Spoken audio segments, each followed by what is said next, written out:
South Africa is about to host one of the world's most high profile wartime leaders. Yes, President Volodymyr Zelensky is coming to town. But why now? And what's at stake? Let's break it down.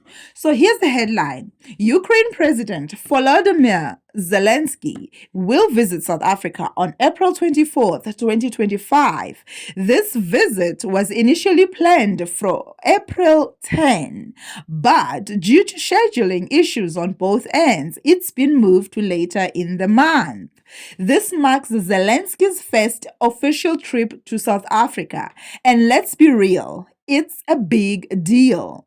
The announcement came from multiple sources, including Bloomberg, Kyiv Independent, News 24, and even the presidency itself. You're probably asking, why would a wartime president travel halfway across the world to visit us? Great question. South Africa has been walking a diplomatic tightrope when it comes to the Russia-Ukraine war. While the country has officially taken a neutral stance, it has been criticized for leaning a little too close to Moscow, especially after naval drills with Russia and China in early 2023. Zelensky's visit could be a strategic move to strengthen ties, gain support, or at least rebalance South Africa's diplomatic posture. After all, South Africa is a key player in the BRICS bloc, which also includes Russia. According to the Ukrainian presidency and reports from the Daily Maverick, the agenda for this visit is pretty loaded. Zelensky is expected to present his 10-point peace formula, which calls for the full withdrawal of Russian troops, nuclear safety, and food security. He wants countries like South Africa to publicly support it. Despite the ongoing war, Ukraine remains open for business. Zelensky's team is likely to pitch ideas for bilateral trade, agriculture, and tech innovation. This visit is also symbolic. Zelensky is aiming to deepen ties with the global south and counter Russia's narrative that only the West supports Ukraine. Ukraine will also seek South Africa's assistance, perhaps not military, but in the form of humanitarian aid, medical support, and even post-war reconstruction.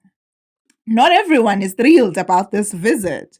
Let's talk about the elephant in the room: South Africa's controversial stance on global conflicts. Remember, when South Africa close a relationship with Russia goes beyond BRICS, Ukraine hasn't forgotten either.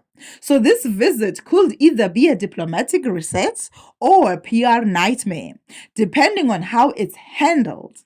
Zelensky's presence will put serious pressure on the president, Cyril Ramaphosa, to clarify where South Africa truly stands. And let's be honest, if Ramaphosa snubs Zelensky's or doesn't show clear support, the international backlash could be fierce. This isn't just about South Africa and Ukraine. The entire world will be watching. Zelensky has made a habit of high-impact diplomacy for surprise visits to the U.S. Congress, to appearances at the UN General Assembly. This visit could reshape how the global South engages with the war. It might also influence future positions in the UN or even shift alliances within the BRICS. So, what do you think? Is South Africa ready to welcome Zelensky with open arms? Or will this visit expose cracks in our foreign policy? Let us know in the comments below. Like, if you want to more updates on international affairs, subscribe for news that hits different only on this channel.